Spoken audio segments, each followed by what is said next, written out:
All right, good morning. Today is Friday, May 15th, 2026, and today we are going to jump back into 1984. We're on part 2, chapter 9. Winston was gelatinous with fatigue. Gelatinous was the right word. It had to come into his head spontaneously. His body seemed to have not only the weakness of a jelly, but its translucency.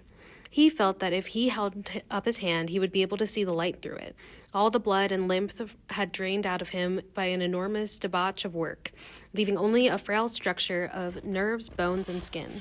All sensations seemed to be magnified. His overalls fretted his shoulders, the pavement tickled his feet, even the opening and closing of a hand was an effort that made his joints creak. He had worked more than 90 hours in 5 days. So had everyone else in the ministry. Now it was all over, and he had literally nothing to do. No party work of any description until tomorrow morning. He could spend 6 hours in the hiding place and another 9 in his own bed. Slowly, in the mild afternoon sunshine, he walked up a dingy street in the direction of Mr. Charrington's shop, keeping one eye open for patrols, but irrationally convinced that this afternoon there was no danger of anyone interfering with him. The heavy briefcase that he was carrying bumped against his knee at each step, sending a tingling sensation up and down the skin of his leg. Inside, it was the book, which he had now had possession for 6 days and had not yet opened it or even looked at.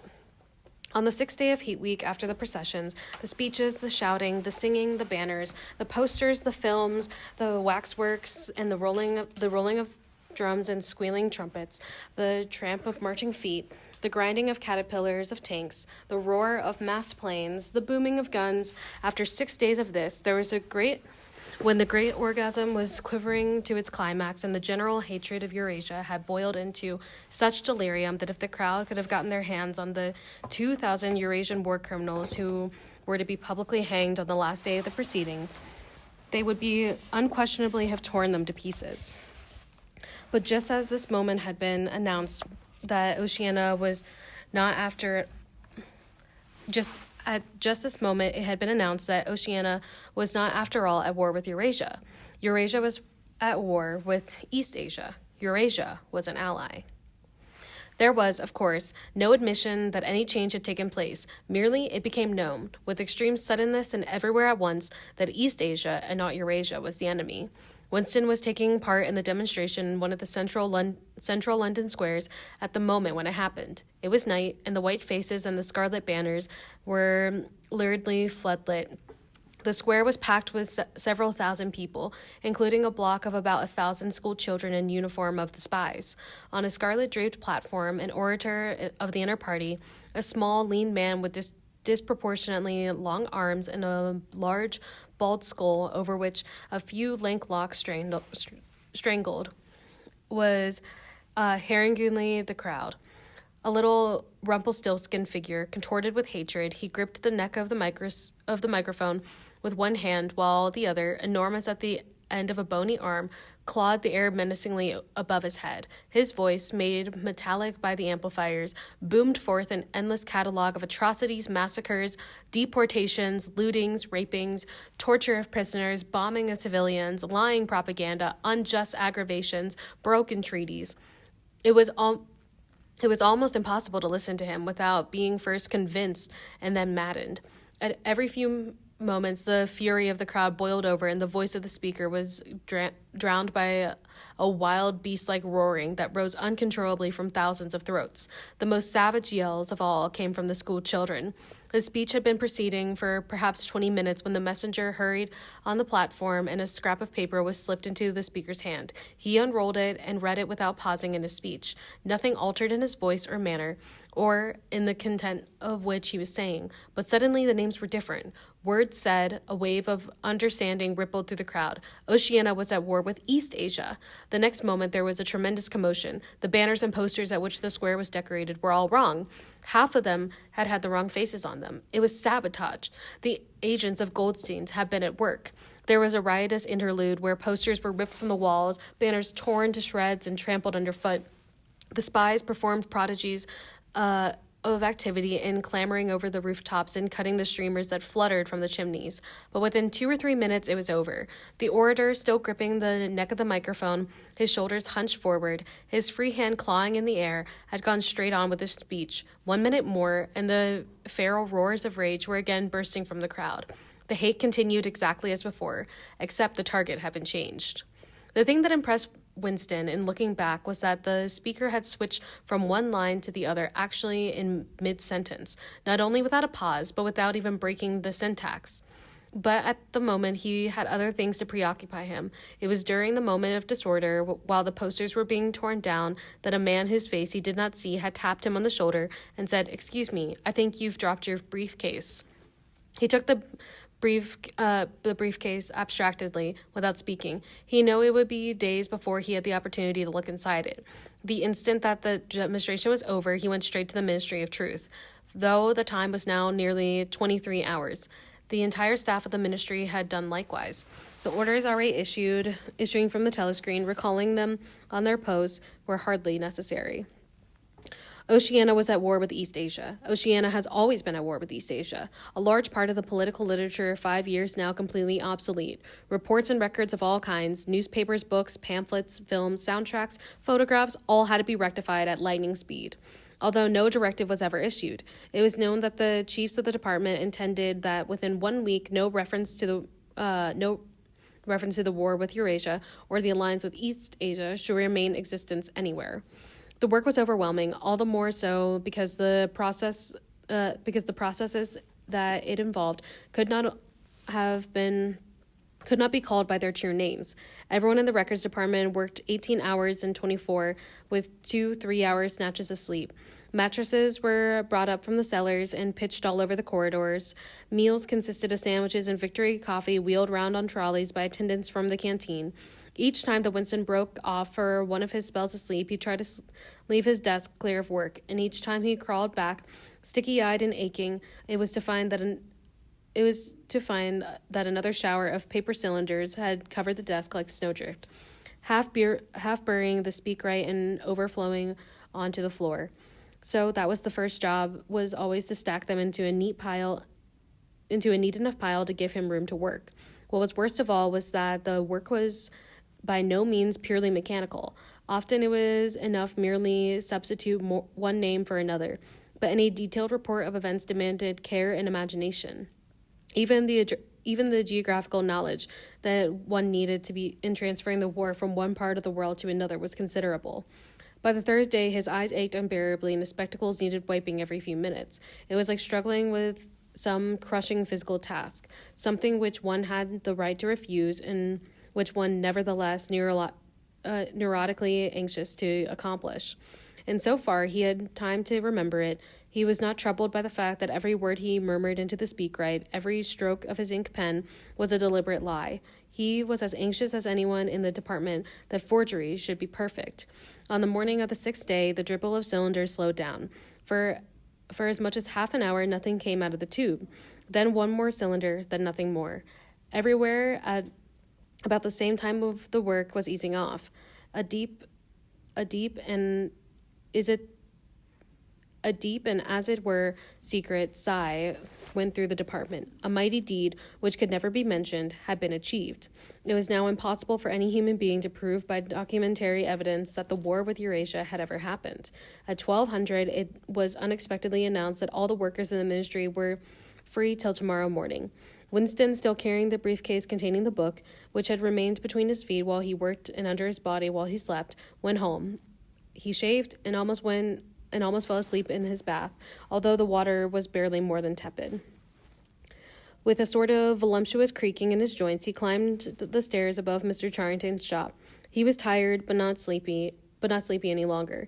He opened the window, lit the dirty little oil stove, and put a pan of water for coffee. Julia would arrive presently. Meanwhile, there was the book. He sat down in the sluttish armchair and undid the straps of the briefcase. A heavy black volume, amateurishly bound, with no name or title on the cover. The print also looked slightly irregular. The pages were worn at the edges and fell apart easily, as though the book had been passed through many hands. The inscription on the title page ran, "The Theory and Practice of Oligarchical Collectism," by Emmanuel Goldstein. Winston began reading. Chapter 1. Ignorance is Strength. Throughout a recorded time, and probably since the end of the Neolithic Age, there had been three kinds of people in the world: the high, the middle, and the low. They have been subdivided in many ways, and they have borne countless different names, and their relative numbers, as well as their attitudes towards one another, have varied from age to age, but the essential structure of society has never altered. Even after enormous upheavals and seemingly irrevocable changes, the same pattern has always reasserted itself, just as a gray gyroscope will always return to equilibrium, however far it is pushed one way or the other. The aims of these groups are entirely irreconcilable. Winston stopped reading, chiefly in order to appreciate the fact that he was reading in comfort and safety. He was alone, no telescreen, no ear at the keyhole, no nervous impulse to glance over his shoulder or cover the page with his hand. The sweet summer air played against his cheek. From somewhere far away there floated the faint shouts of children.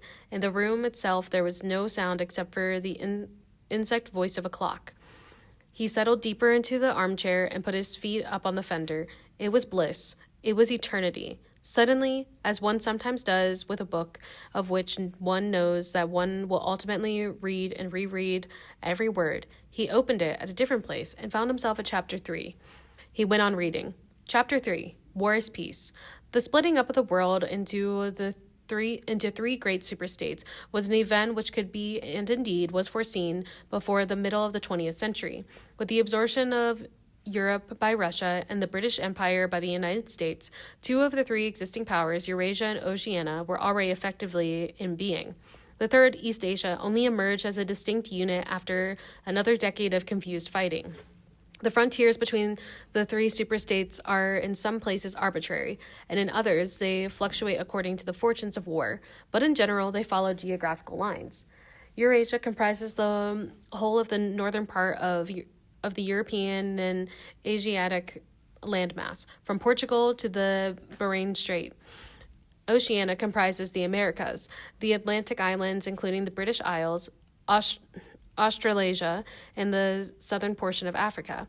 East Asia, smaller than the others, with a less definitive western frontier, comprises China and the other countries south of it, the Japanese islands, and a large but fluctuating portion of Manchuria, Mongolia, and Tibet. In one combination or another, these three superstates are permanently at war, and have been so for the past 25 years. War, however, is no longer the desperate, annihilating struggle that it was in the early decades of the 20th century. It is a warfare, the limiting aims between combatants who are unable to destroy one another, and have no material cause for fighting, and are not divided by any genuine ideological difference. This is not to say that either the conduct of war or the prevailing attitude towards it has become less bloodthirsty or more chivalrous. On the contrary, war hysteria is continuous and universal in all countries, and in such acts as raping, looting, and the slaughter of children, the reduction of whole productions to slavery, and reprisals against prisoners, which extend even to the boiling and burying alive, are looked upon as normal, and when they are committed by one side and not the enemy, meritoriously, but... Okay, we're going to stop for a second because we're getting a lot of information. I think that this book was probably created like in the beginning of the revolution.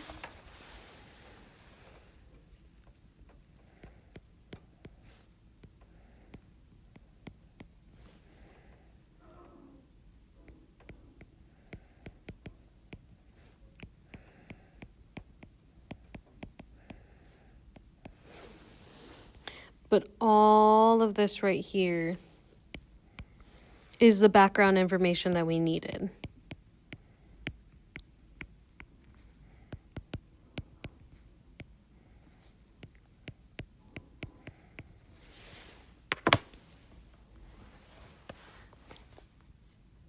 Also, I'll be curious to see if we see Julia's reaction to being at war with East Asia and not Eurasia. If she cares, if she doesn't care, that will be a curious thing.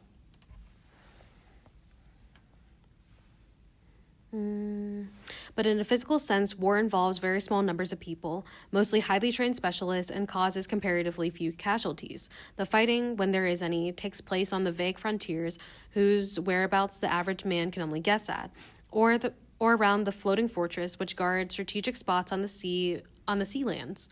In the centers of civilization, war means no more than a continuous shortage of consumption goods, the occasional crash of a rocket bomb, which might cause a few scores of death.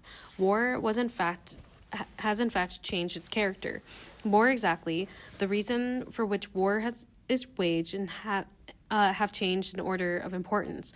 Motives which were already present to some small extent in great news of the early 20th century have now become dormant and are continuously recognized and acted upon.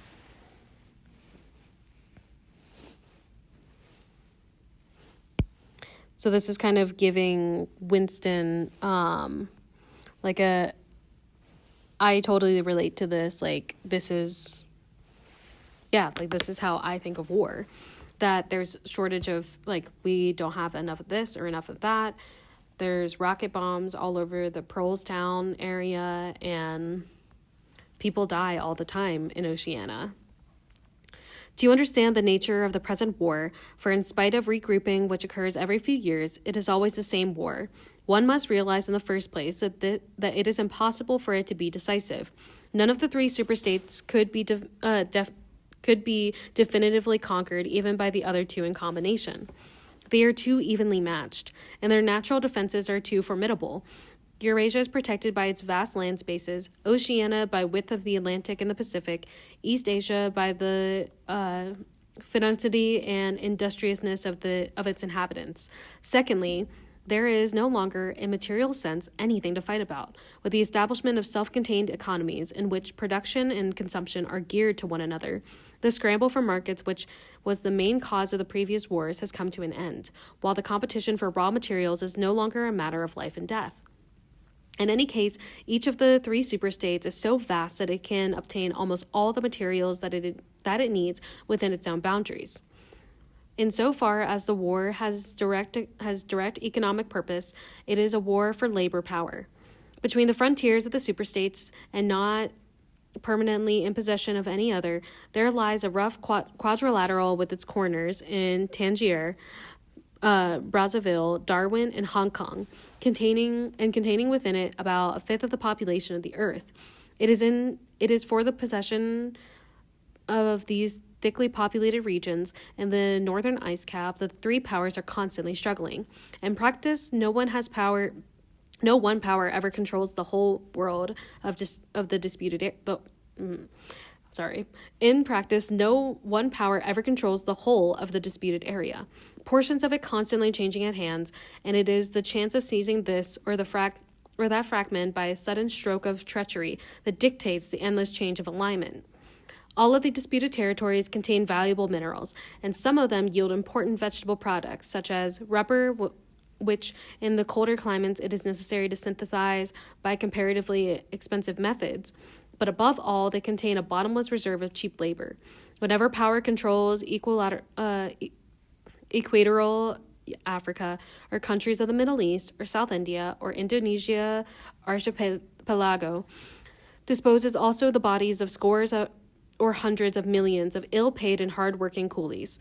The inhabitants of these areas, reduced more or less openly to the status of slaves, pass continually from conqueror to conqueror, and are less expended, like so much coal or oil and race, to turn out more armaments, to capture more territory, to control more labor power, to turn out more armaments, to capture more territory, and so on indefinitely. It should be noted that the fighting never really moves beyond the edges of the disputed areas. The frontiers of Eurasia flow back and forth between the basin of Congo and the northern shore of the Mediterranean. The islands of the Indian Ocean and the Pacific are constantly being captured and recaptured by Oceania or East Asia. In Mongolia, the dividing line between Eurasia and East Asia is never stable. Around the pole, All three powers lay claim to enormous territories, which in fact are largely uninhabitable and unexplored. But the balance of power always remains roughly even, and the new territory which forms the heartland of each superstate always remains inviolate. Moreover, the labor of the exploited peoples around the equator is not really necessary to the world's economy.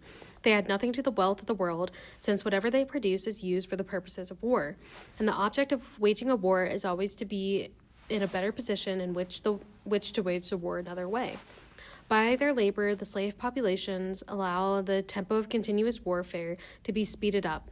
But if they do not exist, the structure of the world society and the processes by which it maintains itself would not be essentially different. The primary aim of modern warfare, in accordance with the principles of doublethink, the aim is simultaneously recognized and not recognized by directing brains of the inner party, is to use up the products of the machine without raising the general standard of living. Ever since the end of the 19th century, the problem of what to do with the surplus of consumption goods, which has been latent in industrial society, at present, when few human beings even have enough to eat, this problem is obviously not urgent, and it might not have become so, even if no artificial processes of destruction had been at work.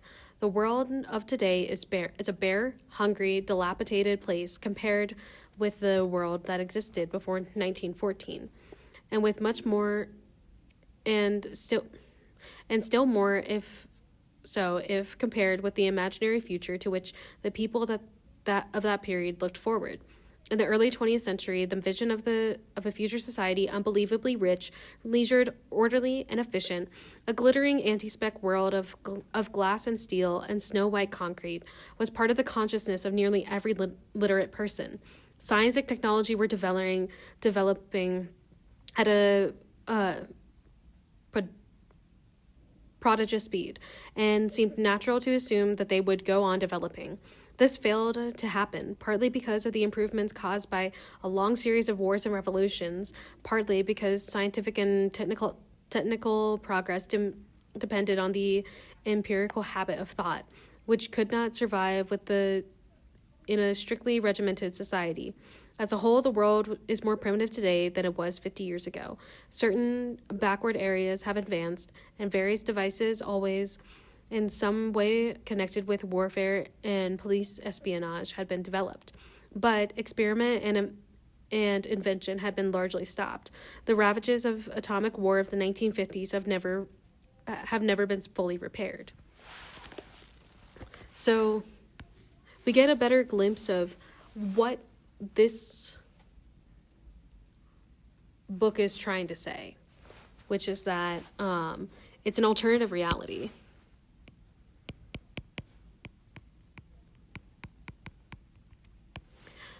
What if you're a Marvel fan, this is the what if episode.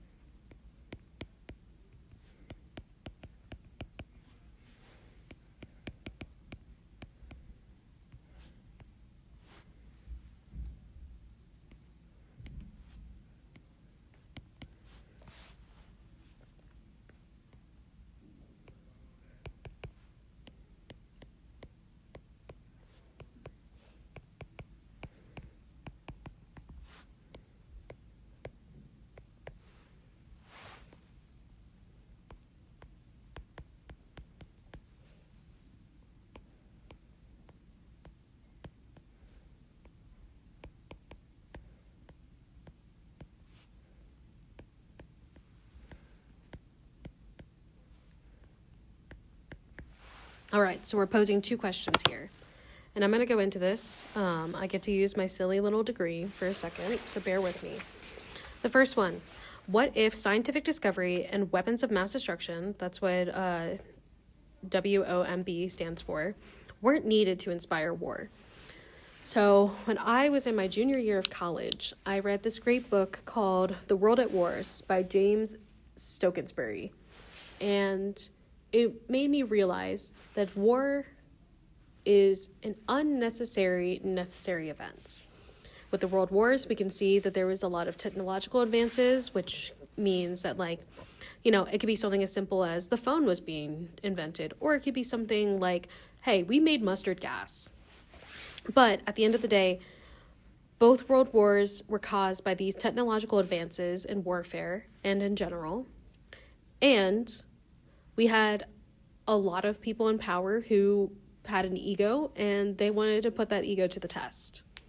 So what if we don't really need the technological advances? We still need the ego boost. We don't need the technological advances in order to keep a war going.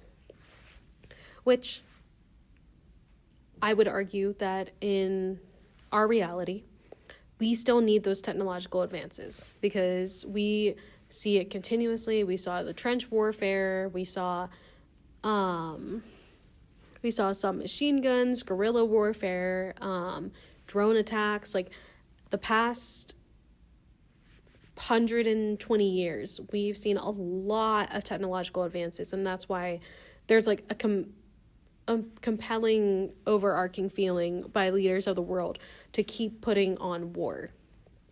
That or ego boosts, such as like Vladimir Putin of wanting to invade Ukraine. That's like pure ego. But then the other one that this paragraph questions is, what if the bare minimum was enough for the working class?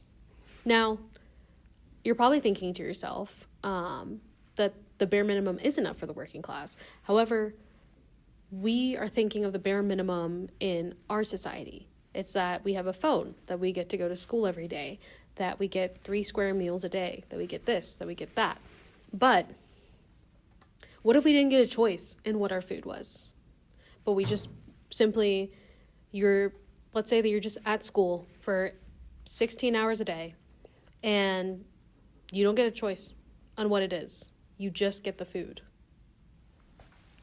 I don't know, someone's knocking at my door. That is what the 3 superstates are essentially figuring out. That the 100% bare minimum, like just barely scraping by and just making you work continuously is all that you need in order to feel fulfilled. Nevertheless, the dangers inherent in the machine are still there. From the moment when the machine first made its appearance, it was clear to all thinking people that the need for human drudgery, and therefore to a great extent for some human inequality, had disappeared. If the machine were used deliberately for that end, hunger, overwork, dirt, illiteracy, and disease could be eliminated within a few generations. And in fact, without being used for any such purpose, but by a sort of automatic process, by producing wealth which it was sometimes impossible not to distribute, the machine did raise the living standards of the average human being very greatly over a period of about 50 years at the end of the 19th century and the beginning of the 20th centuries. But it was also clear that an all-round increase in wealth threatened the destruction, indeed, in some sense was the destruction of hierarchical society. In a world in which everyone worked short hours, had enough to eat, lived in a house with a bathroom and a refrigerator, and possessed a motor car or even an aeroplane, the most obvious and perhaps the most important form of inequality would already have disappeared. If it once became general, wealth would confer no distinction. It was possible, no doubt, to imagine a society in which wealth, in the sense of personal possessions and luxuries, should be evenly distributed, while power remained in the hands of a small privileged caste. But in practice, such a society could not long remain stable. For if leisure and security were enjoyed by all alike, the great mass of human beings who are normally stupefied by poverty would become literate and would learn to think for themselves. And then, once they had done this, they would sooner or later realize that the privileged minority had no function, and they would sweep it away. And in the long run, a hierarchical society was only possible on a basis of poverty and ignorance. To return to the agricultural past, as some thinkers at the beginning of the 20th century dreamed of doing, was not a practical solution. It conflicted with the tendency towards mechanicalization, which had become quasi-instinctive throughout almost the whole world. And moreover, any country which remained industrially backward was helpless in military defense. It was bound to be dominated, directly or indirectly, by its more advanced rivals. Nor was it a satisfactory solution to keep the masses in poverty by restricting the output of goods.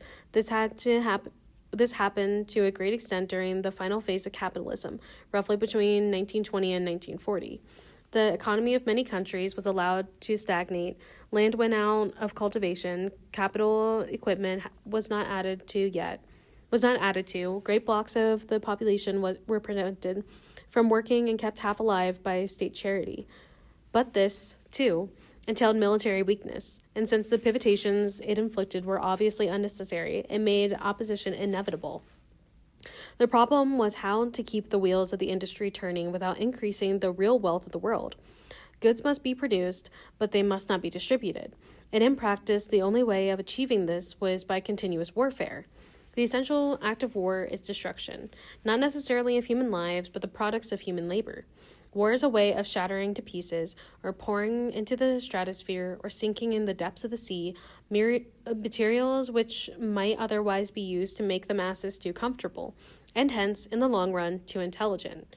Even the weapons of war are not actually destroyed. Their manufacture is still a convenient way of expending labor power without producing anything that can be consumed. A floating fortress, for example, has locked up in... I'm going to highlight this really quick before I forget. Sorry.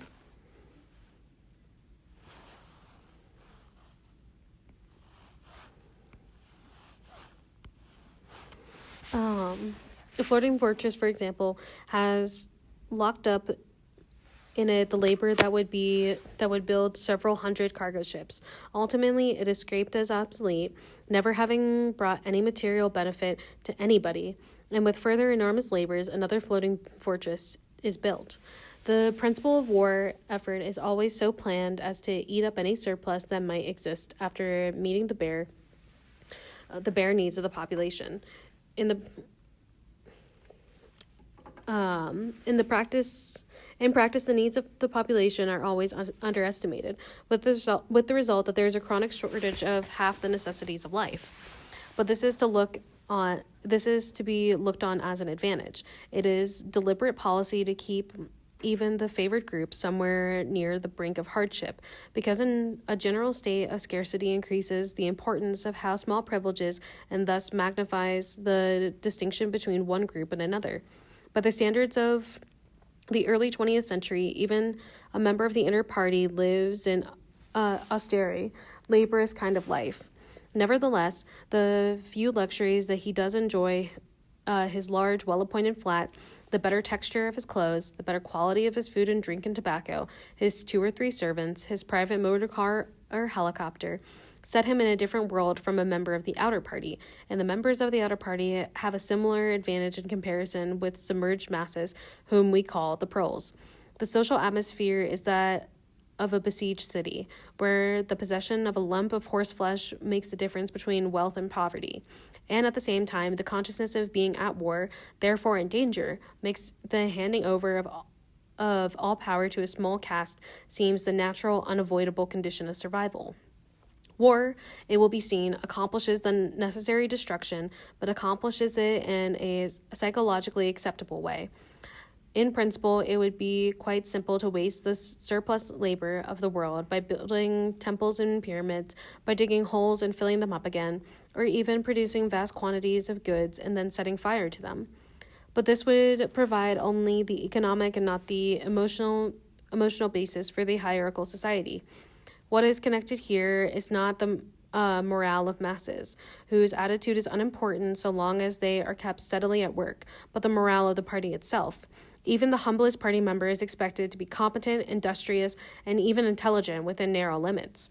But it is also necessary that he should be a credulous and ignorant fanatic whose prevailing moods are fear, hatred, adulation, and orgiastic triumph.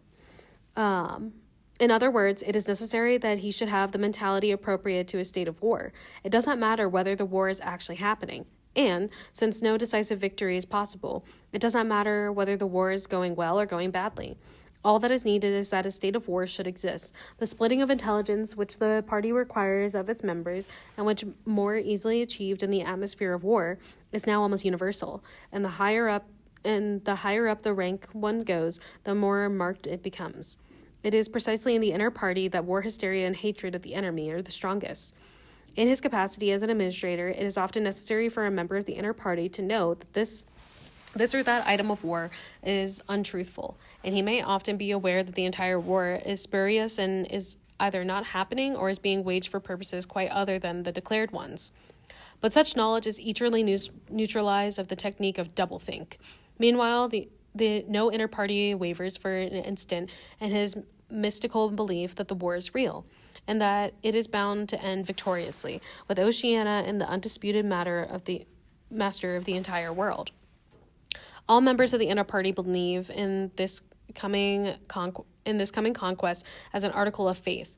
It is to be achieved either by gradually acquiring more and more territory and building up to an overwhelming preponderance of power, or by the discovery of new and unanswerable weapon. The search for new weapons continues unceasingly and is one of the few remaining activities in which the inventive or speculative type of mind can find any outlet. In Oceania at the present day, science, in the old sense, has almost ceased to exist. In Newspeak, there is no word for science, the empirical method of thought, on which all the scientific achievements of the past were founded, is opposed to the most fundamental principles of Ingsoc, and even technological progress only happens when its products can in some way be used for a diminution of human liberty. In all the useful arts, the world is either standing or still going backwards. The fields are cultivated with horse plows, while books are written by machinery. But in matters of vital importance, meaning, in effect, war and police espionage, the empirical approach is still encouraged, or at least tolerated. The two aims of the party are to conquer the whole surface of the earth and to extinguish once and for all the possibility of independent thought. There are therefore two great problems which the party is concerned to solve. One is how to discover, against his will, what another human being is thinking, and the other is how to kill several 100 million people in a few seconds without giving warning beforehand. And so far as scientific research still continues, this is its subject matter. The scientist of today is either a mixture of psychologist and inquisitor, studying the real ordinary minuteness, the meaning of facial expressions, gestures, tones, and voices, and testing the truth-producing effects of drugs, shock therapy, hypnosis, and physical torture. Or he is a chemist, physicist, or biologist concerned only with such branches of his special subject as are relative to the taking of life. In the vast laboratories of the Ministry of Peace and in experimental stations hidden in the Brazilian forests or in the Australian desert or on a lost island of the Antarctic, the teams of experts are indefatigably at work. Some are concerned simply with planning the logistics of the future wars. Others devise larger and larger rocket bombs, more and more powerful explosions, and more impenetrable armor platings. Others search for new and deadlier gases or soluble poisons capable of being produced in such quantities as to destroy the vegetation of whole continents, or for breeds and disease germs immunized against all possible antibodies. Others strive to produce a vehicle that still bore its way under the soil like a submarine under the water, or an aeroplane as independent of its off base as a sailing ship. Others explore even remoter possibilities, such as focusing the sun rays through lenses suspended thousands of kilometers away in space, or producing artificial earthquakes and tidal waves by tapping the heat at the Earth's center. But none of these projects ever comes anywhere near realization, and none of the three superstates ever gains a significant lead on others. What is more remarkable is that all three powers already possess in the atomic bomb a weapon far more powerful than any that their present researchers are likely to discover. Although the party, according to its habits, claim the invention for itself, Atomic bombs first appeared as early as the 1940s and were used on a large scale about 10 years later. And that time, some hundreds of bombs were dropped on industrial centers, chiefly in European Russia, Western Europe, and North America. The effect was to convince the ruling groups of all countries that a few more atomic bombs would mean the end of organized society, and hence of their own power. Thereafter, although no formal agreement was ever made or hinted at, no more bombs were dropped. All three powers merely continued to produce atomic bombs and store them up against the decisive opportunity which they all believe will come sooner or later. I'm going to highlight this because it seems very relevant to our timeline. And meanwhile, the art of war has always remained almost stationary for 30 or 40 years. Helicopters are used more than they were formerly. Bombing planes have been largely suspended by self-propelled projectiles, and the fragile, movable battleship has given way to an almost sinkable floating fortress. But otherwise, there had been little development. The tank, the submarine, the torpedo, the machine gun, even the rifle, and the hand grenade are still in use. And in spite of the endless slaughters reported in the press and on the telescreens, the desperate battles of early wars, in which hundreds or thousands of, or even millions of men were often killed in a few weeks, have never been repeated. None of the three superstates ever attempts any maneuver which involves the risk of serious defeat. When any large operation is undertaken, it is usually a surprise attack against an ally. The strategy that all three powers are following, or pretend to themselves that they are following, is the same. The plan is, by a combination of fighting, bargaining, and well-timed strokes of treachery, to acquire a ring of bases completely encircling one or other of the rival states, and then assign a pact of friendship with the rival and remain on peaceful terms for so many years as to lull suspicion to sleep. During the time, rockets loaded with atomic bombs can be assembled at all the strategic spots. Finally, they will be fired simultaneously with effects so devastating as to make retaliation impossible. It will then be time to sign a pact of friendship with the remaining world power in preparation for another attack. This scheme, it is hardly necessary to say, is merely a daydream, impossible of realization. Moreover, no fighting ever occurs except in the disputed areas around the equator and the pole. No invasion of enemy territory is ever undertaken. This explains the fact that in some places the frontier between the superstates are arbitrary. Eurasia, for example, could easily conquer the British Isles, which are geographically a part of Europe. Or, on the other hand, it would be possible for Eurasia to push its frontiers to the Rhine or even the Vistula, but this would violate the principle, followed on all sides, though never formulated, of cultural integrity. If Oceania were to conquer the areas that used to be known as France and Germany, it would be necessary either to exterminate the inhabitants, a task of great physical difficulty, or to assimilate a population of about 100 million people, who, so far as technical development goes, are roughly on oceanic level. The problem is the same for all three superstates. It is absolutely necessary to keep their structure that there should be no contact with foreigners except, to a limited extent, the war prisoners and the colored slaves. Even the official ally of the moment is always regarded with darkest suspicion. War prisoners apart, the average citizen of Oceania never sets eyes on a citizen of either Eurasia or East Asia. He is forbidden the knowledge of foreign languages. If he were allowed contact with foreigners, he would discover that they are creatures similar to himself and that most of what he has been told about them are lies. The sealed world in which he lives would be broken, and fear, hatred, and self-righteousness on which his morale depends might evaporate.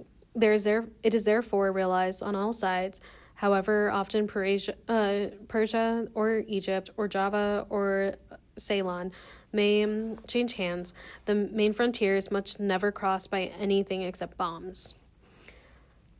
Under this lies a fact never mentioned out loud, but tactily understood and never acted upon, namely, that the conditions of life in all three superstates are very much the same. In Oceania, the prevailing philosophy is called Ingsoc. In Eurasia, it's called Neo-Bolshevism.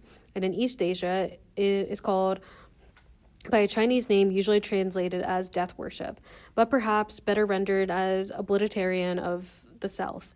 The citizen of Oceania is not allowed to know anything of the tenets of the other two philosophies, but he is taught to extricate them as barbarous outrages upon morality and common sense. Actually, the three philosophies are barely distinguishable, and the social systems which they support are not distinguishable at all. Everywhere there is the same pyramidal structure, the same worship of semi-divine leader, the same economy existing by and for continuous warfare. It follows that the three superstates are not only cannot conquer one another, but would gain no advantage in doing so.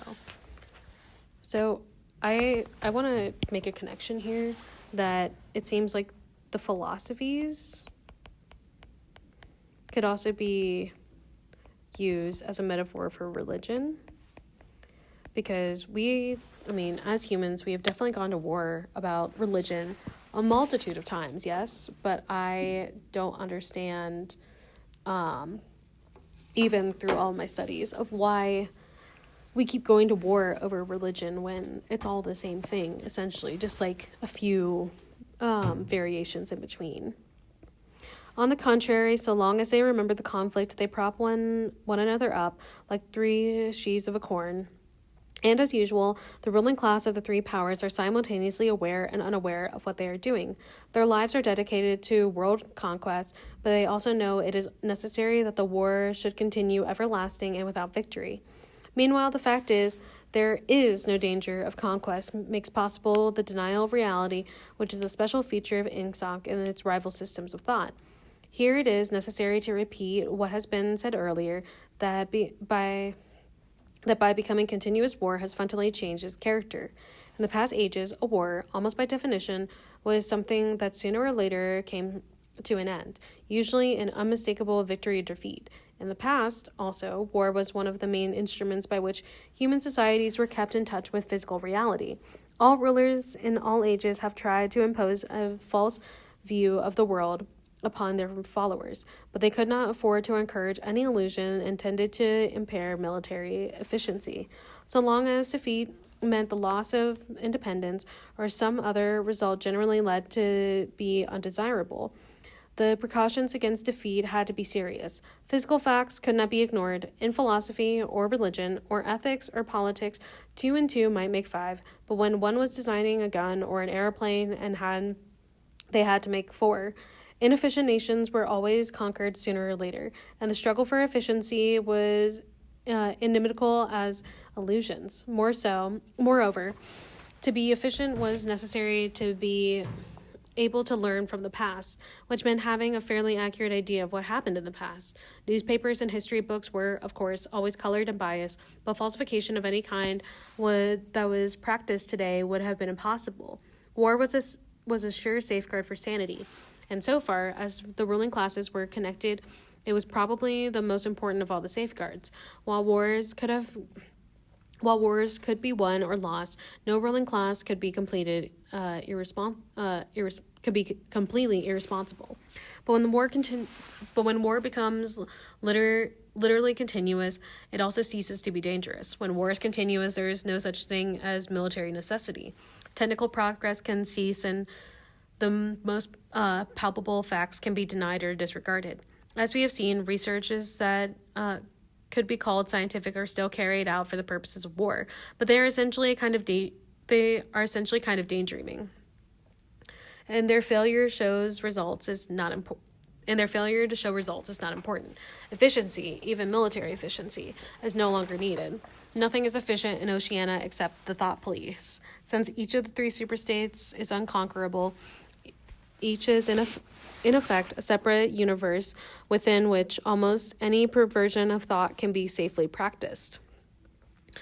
Reality only exerts its pressure through the needs of everyday life. The need to eat and drink, to get shelter and clothing, to avoid swallowing poison and stepping out of a top-story windows, and the like.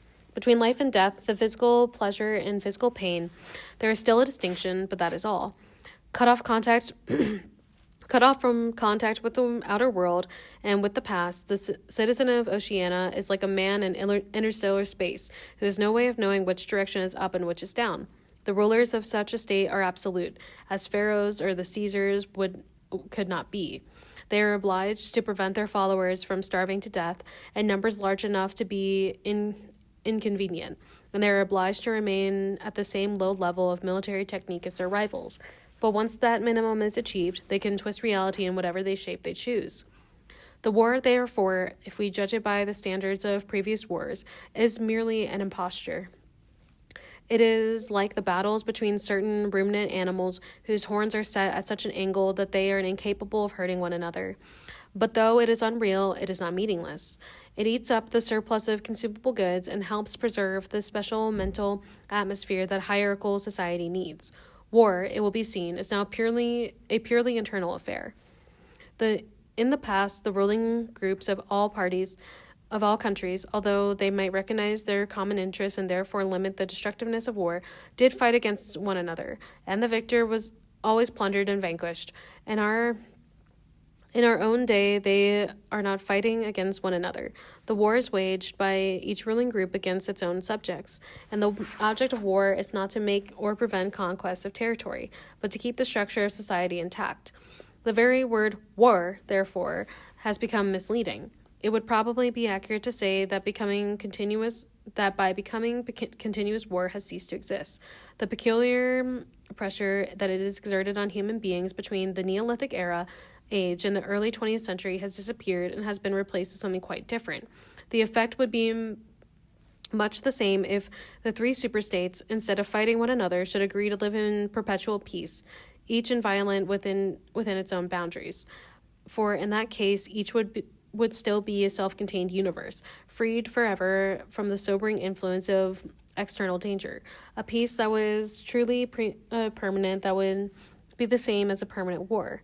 This, although the vast majority of party members understand it only is in a shallower sense, is the inner meaning of the party slogan. War is peace. Winston stopped reading for a moment. There was somewhere in the remote distance a rocket bomb thundered. The blissful feeling of being alone with the forbidden book in a room with no telescreen had not worn off. Solitude and safety were physical sensations, mixed up somehow with the tiredness of his body, the softness of the chair, the touch of the faint breeze from the window that played upon his cheeks. The book fascinated him, or more exactly, it reassured him. In a sense, it told him nothing that was new, but that was part of the attraction. It said what he would have said, if it had been possible for him to set his scattered thoughts in order. It was the product of a mind similar to his own, but enormously more powerful, more systematic, less fear-ridden. The best books, he perceived, are those that tell you what you know already. He had just turned back to chapter 1 when he heard Julia's footsteps on the stair and started out of his chair to meet her. She dumped her brown tulle back on the floor and flung herself in his arms. It was more than a week since they had seen one another. "I've got the book," he said, as they disengaged themselves. "Oh, you've got it? Good," she said without much interest, and almost immediately knelt down beside the oil stove to make coffee. They did not return to the subject until they had been in bed for half an hour. The evening was just cool enough to make it worthwhile to pull up the counterpane. From below came the familiar sound of singing and the scrape of boots on the flagstones. The brawny, red-armed woman from whom Winston had seen there on his first visit was almost a fixture in the yard. There seemed to be no hour of daylight when she was not marching to and fro between the washtub and the line, alternatively gagging herself with clothespins and breaking forth into a lusty song. Julia settled down on her side and seemed to be already on the point of falling asleep. He reached for the book, which was lying on the floor, and sat up against the bedhead. "We must read it," he said. "You too. All members of the Brotherhood have to read it." "You read it," she said with her eyes shut. "Read it aloud. That's the best way. Then you can explain it to me as you go." The clock's hand said 6, meaning 18. They had 3 or 4 hours ahead of them. He propped the book against his knee and began reading. Chapter 1. Ignorance is Strength. Throughout recorded time, and probably since the end of the Neolithic age, there have been 3 kinds of people in the world: the high, the middle, and the low.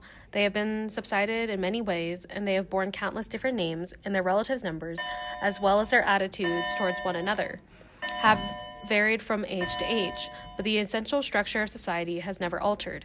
Even after enormous upheavals and seemingly irrevocable changes, the same pattern has always reasserted itself, just as a gyroscope has will always return to equilibrium, however far it is pushed one way or the other.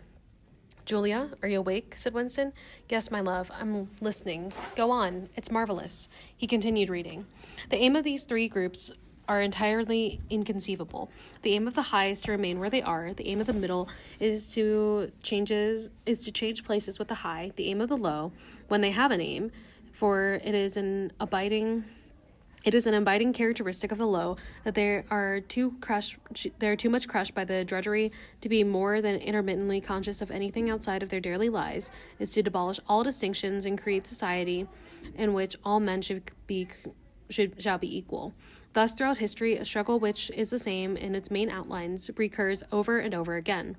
For long periods, the high seem to be securely in power, but sooner or later there always comes a moment when they lose either their belief in themselves or their capacity to govern efficiently, or both. They are then overthrown by the middle, who enlist the low on their side by pretending to them that they are fighting for liberty and justice. As soon as they have reached their objective, the middle thrusts the low back into their old position of servitude, and themselves become the high. Presently, a new middle group splits off from one of the other groups, or from both of them, and the struggle begins over and over again.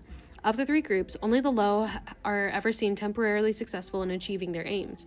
It would be an exaggeration to say that throughout history there has been no progress of any material kind. Even today, in a period of decline, the average human being is physically better off than he was centuries ago. But no advance in wealth, no softening of manners, no reform or revolution has ever brought humanity equally and a millimeter nearer.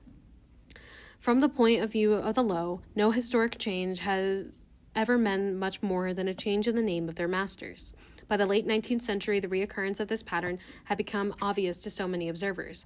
There rose schools of thinkers who interpreted history as a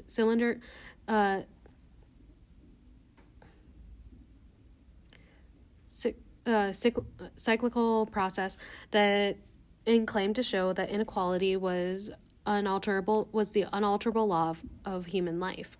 This doctrine, of course, had always had its adherents, but in the matter in which was now put forward, there was a significant change. In the past, there needed to be a hierarchical form of society that had been the doctrine specifically of the high. It had been preached by kings and aristocrats and by the priests, lawyers, and the like who were parasitical upon them, and it had generally been softened by promises of compensation in an imaginary world beyond the grave. The middle, so long as it was struggling for power, had always made use of such terms of freedom, justice, and fraternity. Now, however, the concept of human brotherhood began to be assailed by people who were not yet in positions of command, but merely hoped to be so before long. In the past, the middle had made revolutions under the banner of equality, and then had established a fresh tyranny as soon as the old one had been overthrown. The new middle groups, in effect, proclaimed their tyranny beforehand. Socialism, a theory which appeared in early 19th century, was at the last link of the chain of thought stretching back to the slave rebellions of antiquity, and was still deeply infected by the utopianism of past ages. But in each variant of socialism that appeared from about 1900 onward, the aim of establishing liberty and equality was more and more openly abandoned. The new movements which appeared in the middle years of the century, Ingsoc in Oceania, Neo-Bolshevism in Europe, death worship, as it is so commonly called in East Asia, had the conscious aim of perpetuating unfreedom and inequality. These new movements, of course, grew out of the old ones, intended the purpose of all of them to arrest progress and freeze history at a chosen moment. The familiar pendulum swing was to happen once more and then stop. As usual, the high were to be turned around by the middle, who would then become the high, but this time, by conscious strategy, the high would be able to maintain their position permanently. The new doctrines arose partly because of the accumulation of historical knowledge and the growth of the historical sense, which had hardly existed before the 19th century. The cyclical movement of history is now intelligible, or appeared to be so, and if it was intelligible, then it was alterable. But the principle underlying caused that as early as the beginning of the 20th century, human equality has become technically impossible. There was still true that men were not equal in their native talents and that functions had to be specialized in ways that favored some individuals against others. But there was no longer any real need for class distinctions or for large differences of wealth. In earlier ages, class distinctions had not only been inevitable but desirable. Inequality was the price of civilization. With the development of machine production, however, the case was altered. Even if it was still necessary for human beings to do different kinds of work, it was no longer necessary for them to live at a different social or economic levels. Therefore, from some point of view of the new groups who were on the point of seizing power, human equality was no longer an ideal to be striven after, but a danger to be averted. In more primitive ages, when a just and peaceful society was in fact not possible, it had been fairly easy to believe it. The idea of an earthly paradise in which men should live together in a state of brotherhood, without laws and without brute labor, had haunted the human imagination for thousands of years, and this vision had had a certain hold even on the groups who actually profited by each historical change. The heirs of the French, English, and American revolutions had partly believed in their own phrases about the rights of man, freedom of speech, equality before law, and the like, and have even allowed their conduct to be influenced by them to some extent. But by the fourth decade of the 20th century, all the main currents of political thought were authoritarian. The earthly paradise had been discredited at exactly the moment when it becomes realizable. Every new political theory, whatever name it calls itself, led back to the hierarchical and regimentation, and in the general hardening of outlook and that set in round about 1930, practices which had long been abandoned, in some cases hundreds of years, imprisonment without trial, the use of war prisoners as slaves, public executions, torture to extract confessions, the use of hostages, and the deportation of whole populations, not only became common again, but were tolerated and even defended by people who considered themselves enlightened and progressive. It was only after a decade of national wars, civil wars, revolutions, and counter-revolutions in all parts of the world that Ingsoc and the rivals emerged as fully worked out political theories. But they had been foreshadowed by various systems, generally called totalitarian, which had appeared earlier in the century, and the main outlines of the world which would emerge from the prevailing chaos had long been obvious. What kind of people would control this world had been equally obvious. The new aristocracy was made up for the most part by bureaucrats, scientists, technicians, trade union organizers, publicity experts, sociologists, teachers, journalists, and professional politicians. These people, whose origins lay in the salaried middle class and upper grades of the working class, had shaped and brought together by the barren world of monopoly industry and centralized government. As compared with their opposite number in past ages, they were less avaricious and less tempted by luxury, hungrier for pure power, and above all, more conscious of what they were doing, and more intent on crushing opposition. This last difference was cardinal. By comparison with that existing today, all tyrannies of the past were half-hearted and inefficient. The ruling groups were always infected to some extent by liberal ideas, and were content to leave loose ends everywhere, to regard only the overt act and to be uninterested in what their subjects were thinking.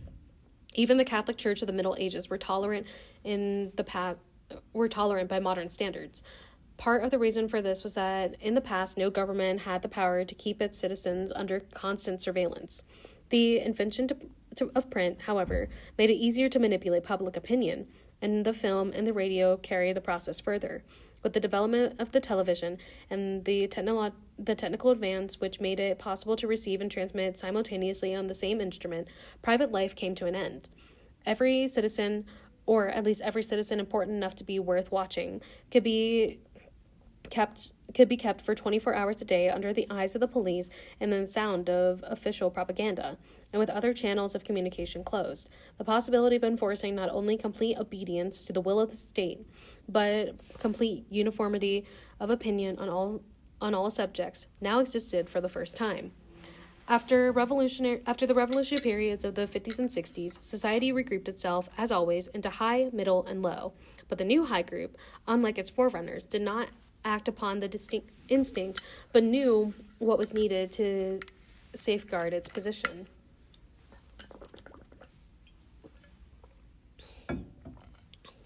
It had long been realized that the only secure basis for oligarchy is collectivism. Wealth and privilege are the most easily defended when they are possessed jointly. So the so-called abolition of private property, which took place in the middle years of the century, meant, in effect, the concentration of property in far fewer hands than before. But with this difference, that the new owners were a group instead of a mass of individuals. Individually, no member of the party owns anything, except petty personal belongings. Collectively, the party owns everything in Oceania, because it controls everything, and disposes of its products as it sees fit, as it thinks fit. In the following years of the revolution, it was able to step into this commanding position almost unopposed, because the whole process was represented as an act of collectivization. It had always been assumed that if the capitalist class were expropriated, socialism must follow, and unquestionably the capitalists have been expropriated. Factories, mines, lands, houses, transport, everything had been taken away from them. And since these things were no longer private property, it followed that they must be public property. Ingsoc, which grew out of the earlier socialist movement and inherited its phraseology, has in fact carried out the main item in the socialist program, with the result, foreseen and intended beforehand, that economic inequality has been made permanent.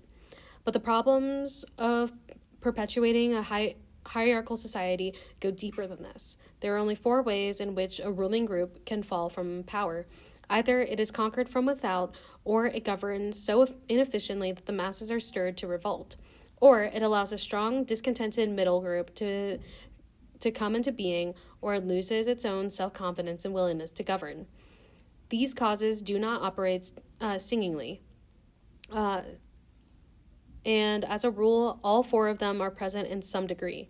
A ruling class which could guard against all of them would remain in power permanently. Ultimately, the determining factor is the mental attitude of the ruling class itself. After the middle of the present century, the danger had, in reality, disappeared.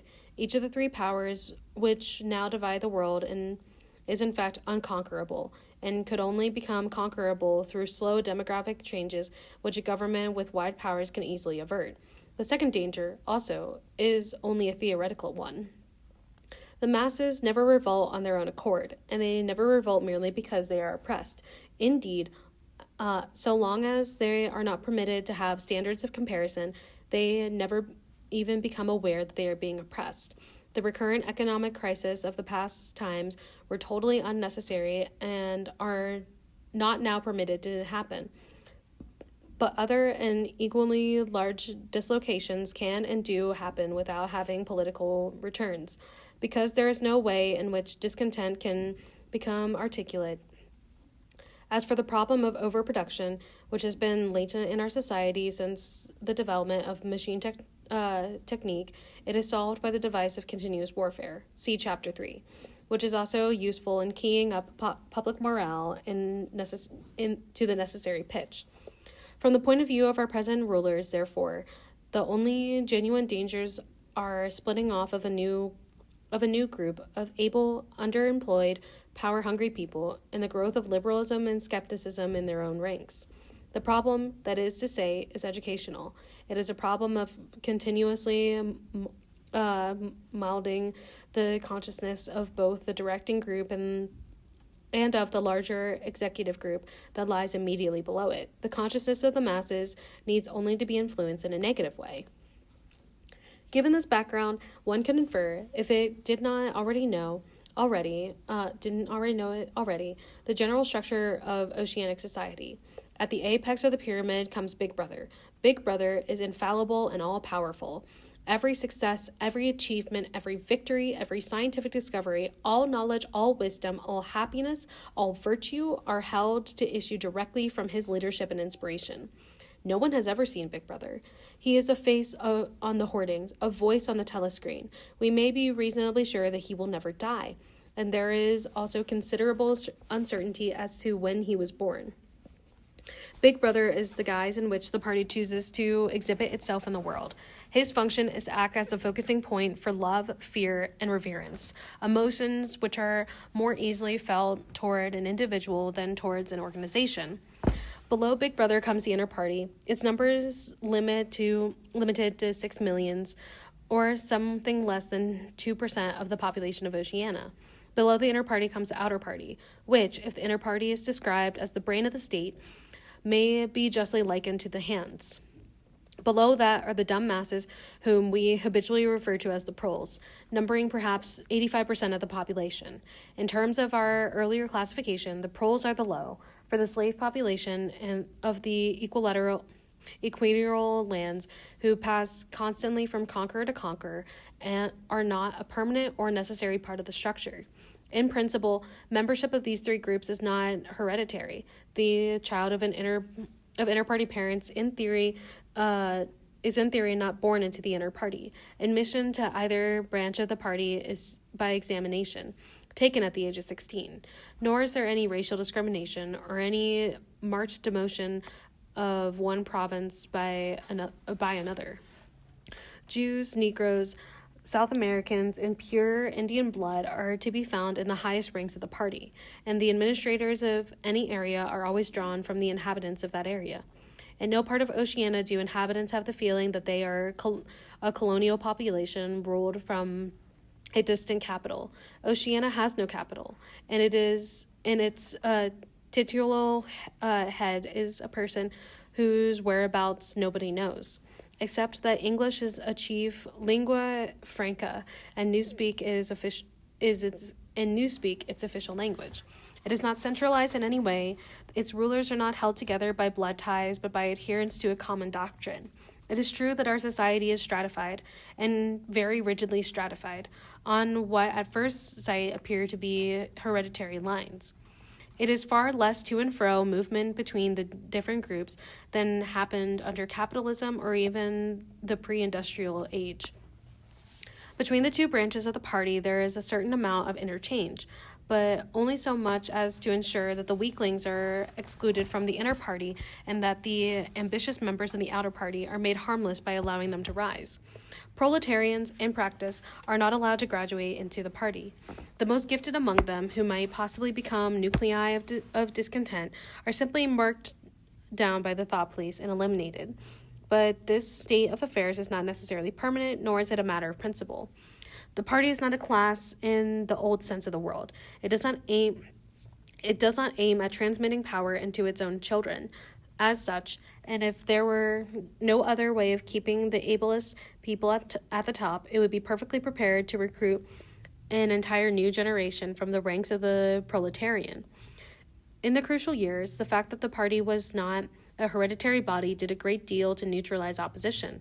The older kind of socialists, who had been trained to fight against something called class privilege, assumed that what it is not hereditary cannot be permanent. He did not see that the continuity of an oligarchy need not be fiscal, nor did he pause to reflect that hereditary aristocracies have always been short-lived, whereas adoptive organizations such as the Catholic Church have sometimes lasted for hundreds or thousands of years. The essence of oligarchy rule is not father-to-son inheritance, but the persistence of a certain worldview and a certain way of life, imposed by debt upon living. A ruling group is a ruling group so long as it can nominate its successors. The party is not concerned with perpetuating its blood, but with perpetuating itself. Who wields the power is not important, provided that the hierarchical structure always remains the same.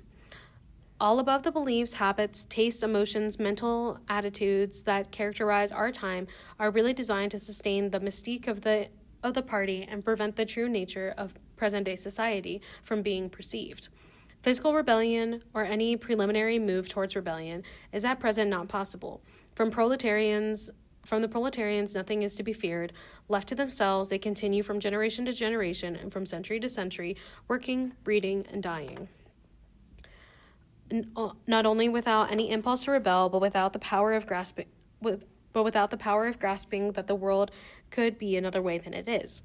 They could only become dangerous if the advance of industrial technique made it necessary to educate them more highly. But since military and commercial rivalry are no longer important, the level of popular education is actually declining. What opinions the masses hold or do not hold is looked on as a matter of indifference. They can be granted intellectual liberty because they have no intellect, and a party member, on the other hand, not even the slightest deviation of opinion on the most unimportant subject can be tolerated. A party member lives from birth to death under the eye of the thought police. Even when he is alone, he can never be sure he is alone. Wherever he may be, asleep or awake, working or resting, in his bath or in bed, he can be inspected without warning and without knowing that he is being inspected. Nothing that he does is indifferent. His friendships, his relaxations, his behavior towards his wife and children, the expression on his face when he is alone, the words he mutters in his sleep, even the characteristic movements of his body are all jealously scrutinized. Not only an actual misdemeanor, but any eccentricity, however small, any change of habits, any nervous mannerisms that could possibly be a symptom of an inner struggle is certain to be detected. He has no freedom of choice in any direction whatever. On the other hand, his actions are not regulated by law or by a clearly formulated code of behavior. In Oceania, there is no law. Thoughts and actions which, when detected, mean certain death are not formally forbidden. And the endless purges, arrests, tortures, imprisonments, and vaporizations are not inflicted as punishment for crimes which have actually been committed, but are merely the wiping out of persons who might perhaps commit a crime at some time in the future. A party member is required to have not only the right opinions, but the right instincts. Many of the beliefs and attitudes demanded on him are never plainly stated, and could not be stated without laying bare the contradictions inherent in Ingsoc. If he is a good person, naturally orthodox, in Newspeak, a good thinker, he will in all circumstances know, without taking thought, that this is the true belief or the desirable emotion. But in any case, an elaborate mental training undergone in childhood and grouping itself around Newspeak words, crime stop, black, white, and double think, will make him unwilling and unable to think too deeply on any subject whatsoever. A party member is expected to have no private emotions and no respites in enthusiasm. He is supposed to live in a continuous frenzy of hatred of foreign enemies and internal traitors, triumph over victories, and self-abasement before the power and the wisdom of the party. The discontents produced by his bare, unsatisfying life are deliberately turned outwards and dissipated by such devices as the 2 minutes hate. And the speculations which might possibly induce the skeptical or rebellious attitudes are killed in advance by his early acquired inner discipline. The first and simplest stage in the discipline, which can be taught even to young children, is called in Newspeak, crime stop. Crime stop means the faculty of stopping short, as though by instinct, at the threshold of any dangerous thought. It includes the power of not grasping analogies, of failing to perceive logical errors, of misunderstanding the simplest arguments if they are inimical to Ingsoc, and of being bored or repelled by any train of thought which is capable of leading in a hierarchical society. Crime stop, in short, means protective stupidity, but stupidity is not enough. On the contrary, orthodoxy in the full sense demands a control over one's own mental processes, as complete as that of contortionist over his body. Oceanic society rests ultimately on the belief that Big Brother is omnipotent and that the party is infallible. But since in reality Big Brother is not omnipotent and the party is not infallible, there is need for an unwearingly moment-to-moment flexibility in treatment and facts. The key word here is black-white. Like so many Newspeak words, this word has two mutually contradictory meanings. Applied to an opponent, it means the habit of impudently claiming that black is white in contradiction of plain facts. Applied to party members, it means loyal willingness to say that black is white when the party discipline demands it. But it means also the ability to believe that black is white, and more, to know that black is white, and to forget that one ever believes the contrary.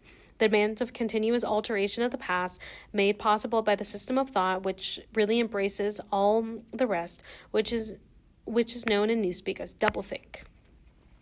The alteration of the past is necessary for two reasons, one of which is subsidiary and, so to speak, precautionary. The subsidiary reason is that the party member, like the proletarian, tolerates present-day conditions partly because he has no standards of comparison.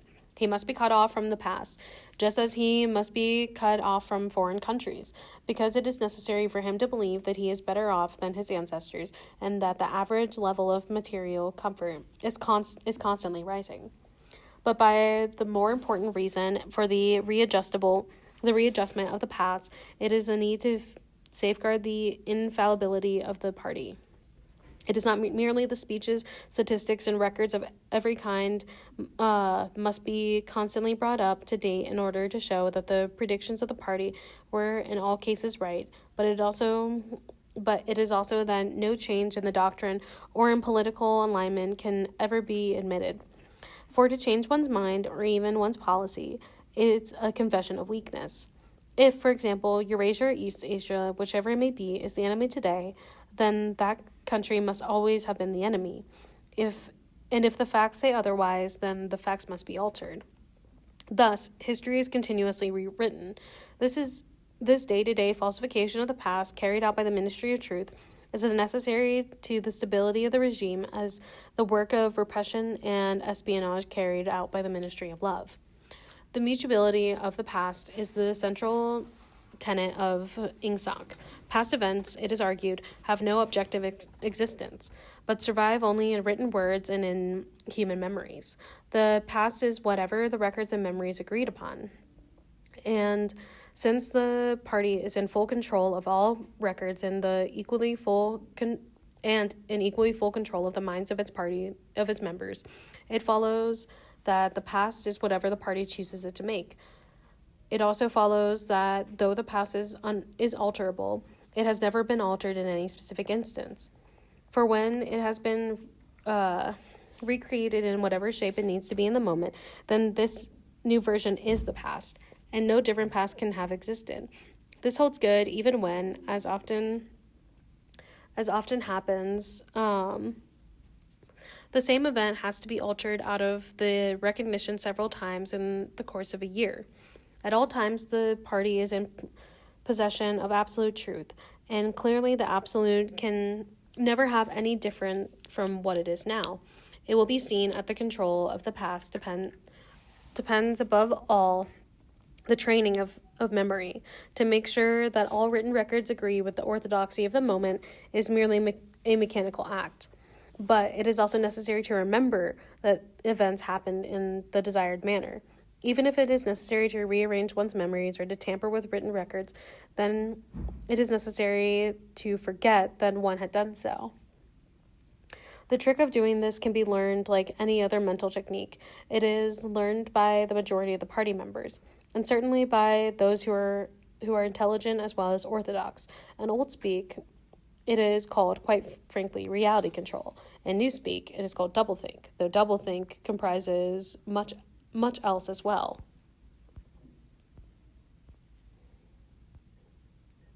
Sorry, I'm looking to see how much longer this is.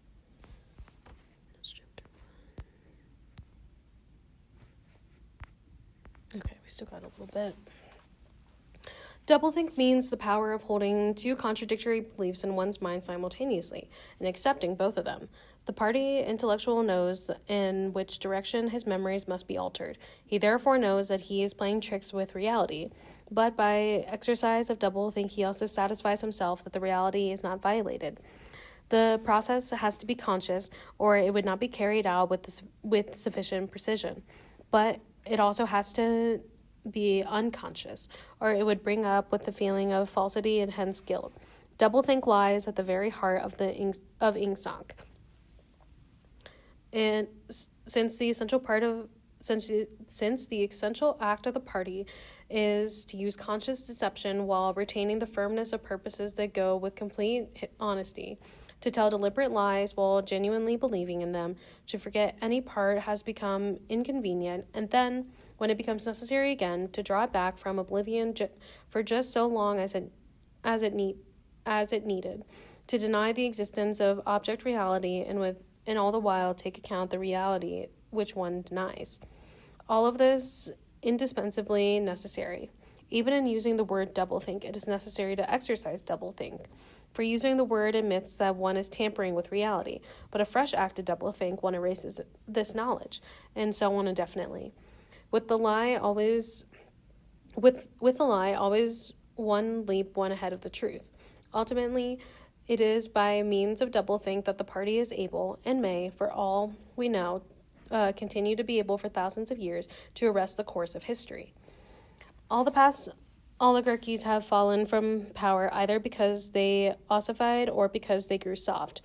Either they became stupid and arrogant, failed to adjust themselves in changing circumstances, and were overthrown, or they became liberal and cowardly, made concessions when they should have used force, and once again were overthrown.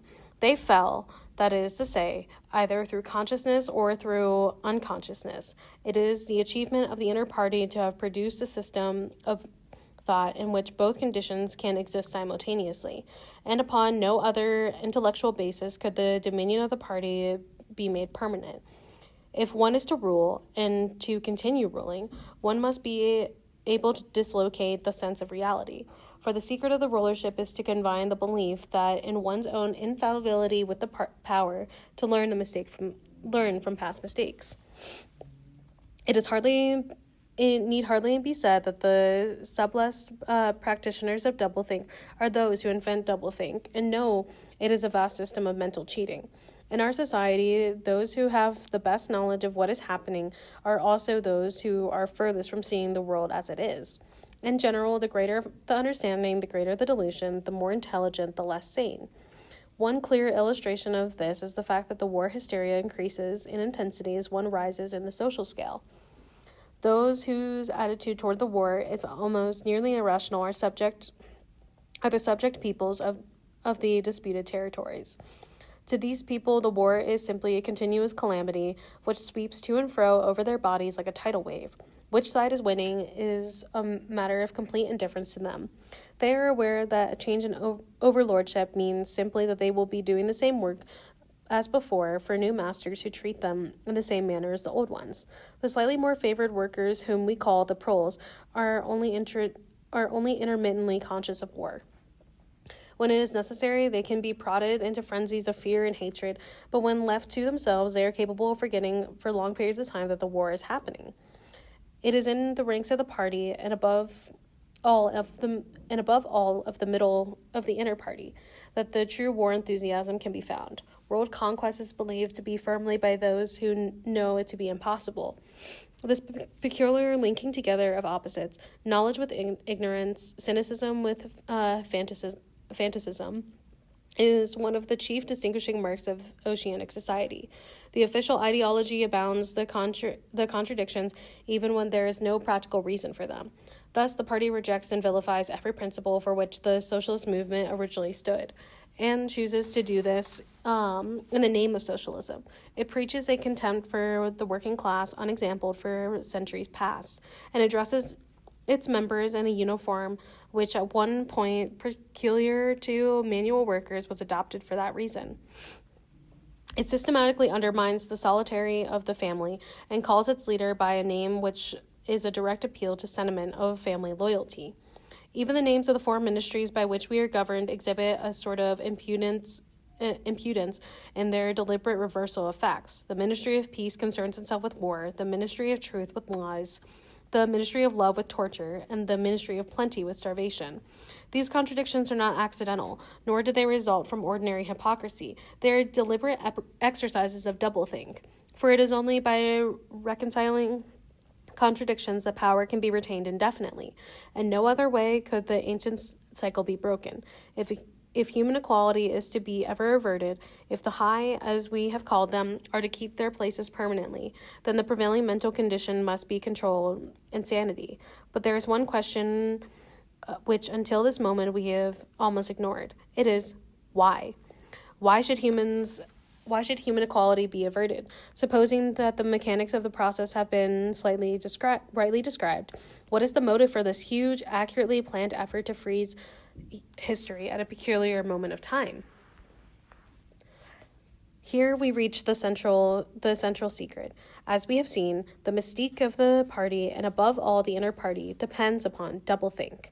But deeper than this lies the original motive, the never-questioned instinct that first led to the seizure of power and brought doublethink, the thought police, continuous warfare, and in all the other necessary paraphernalia in existence afterwards. This motive really consists. Winston became aware of silence, as one becomes aware of a new sound. It seemed to him that Julia had been very still for some time past. She was lying on her side, naked from the waist upwards, her cheek pillowed in her hand, and one dark lock tumbling across her eyes. Her breast rose and fell slowly and regularly. Julia, no answer. Julia, are you awake? No answer. She was asleep. He shut the book, put it carefully on the floor, lay down, and pulled the coverlet over the both of them. He reflected, not learned the ultimate secret. He understood how. He did not understand why. Chapter 1, like Chapter 3, had not actually told him anything he did not know. It merely systematized the knowledge that he possessed already. But after reading it, he knew better than before that he was not mad. Being in a minority, even a minority of one, did not make you mad. The truth was that there was untruth, and if you clung to the truth, even against the whole world, you were not mad. A yellow beam from the sinking sun slanted in through the window and fell across the pillow. He shut his eyes. The sun on his face and the girl's smooth body touching his own gave him a strong, sleepy, confident feeling. He was safe. Everything was all right. He fell asleep murmuring, "Sanity is not statistical," with the feeling that remark contained profound wisdom.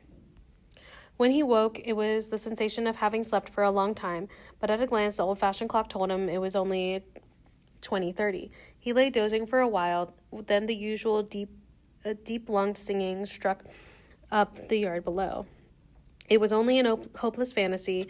It passed like an April dye, but a look and a word and the dreams they stirred, they had stolen my heart away. The driveling song seemed to have kept its popularity. You still heard it all over the place. It outlived the hate song. Julia woke at the sound, stretched herself luxuriously, and got out of bed. "I'm hungry," she said. "Let's make some coffee. Damn, the stove's gone out and the water's cold." She picked up the stove and shook it. "There's no oil in it. We can get some from Charenton, I expect. The funny thing is, I made sure it was full. I'm going to put my clothes on. It seems to have gotten colder." Winston got up and dressed himself. The indefatigable voice sang on. "They say that time heals all things. They say you can always forget, but smiles and tears across the years, they twist my heartstrings yet." As he fastened the belt of his overalls, he strolled across the window. The sun must have gone down behind the houses. It was not shining into the yard any longer. The flagstones were wet as though they had just been washed, and he had the feeling that the sky had been washed too. So fresh and pale was the blue between the chimney pots. Tirelessly, the woman marched to and fro, corking and uncorking herself, singing and falling silent, pegging out more diapers, more and more.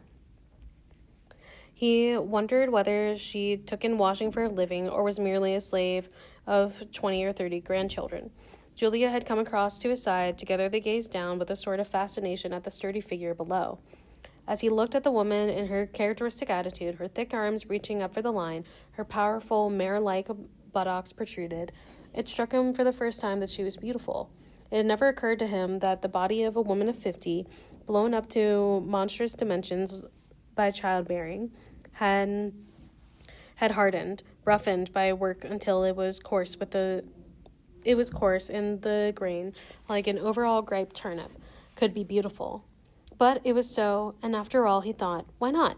The solid, contourless body, like a block of granite, and the rasping red skin bore the same relation to the body of a girl as a rose hip to a rose. Why should the fruit be held inferior to the flower? She's beautiful, he murmured. She's a meter across the hips, easily, said Julia. That's her style of beauty. He held Julia's supple waist, easily encircled by his arm. From the hip to the knee, her flank was against his.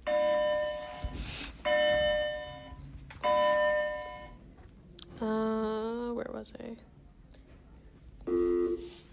Attention staff and students, the winner of our TV for the positive tardy sweeps is Bailey Terry, 11th grader. Students, if you want a chance at winning a TV, please make sure you are in class on time, and we will do another drawing. Thank you. Out of their bodies no child would ever come. That was the one thing they could never do. Only by word of mouth, from mind to mind, could they pass on the secret. The woman down there had no mind. She only had strong arms, a warm heart, and a fertile belly. He wondered how many children she had given birth to. It might easily be 15. She had had her momentary flowering, a year perhaps, of wild rose beauty, and then she had suddenly swollen like a fertilized fruit, and grown hard and red and coarse.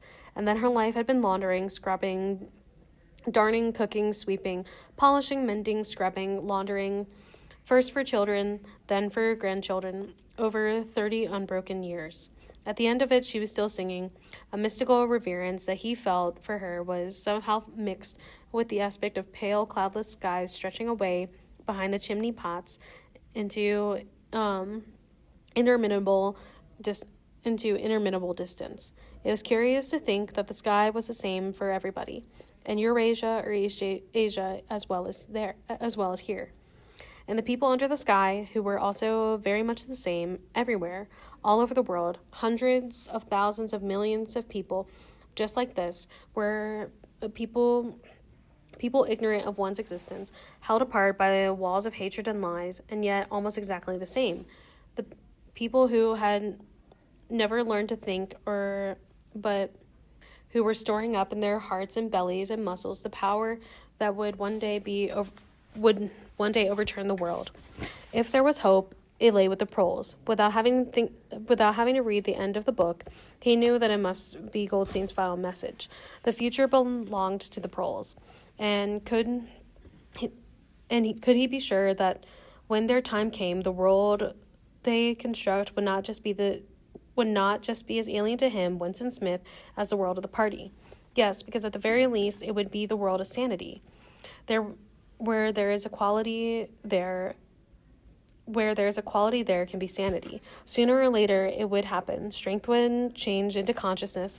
The proles were immortal. You could not doubt it when you looked at the valiant figure in the yard.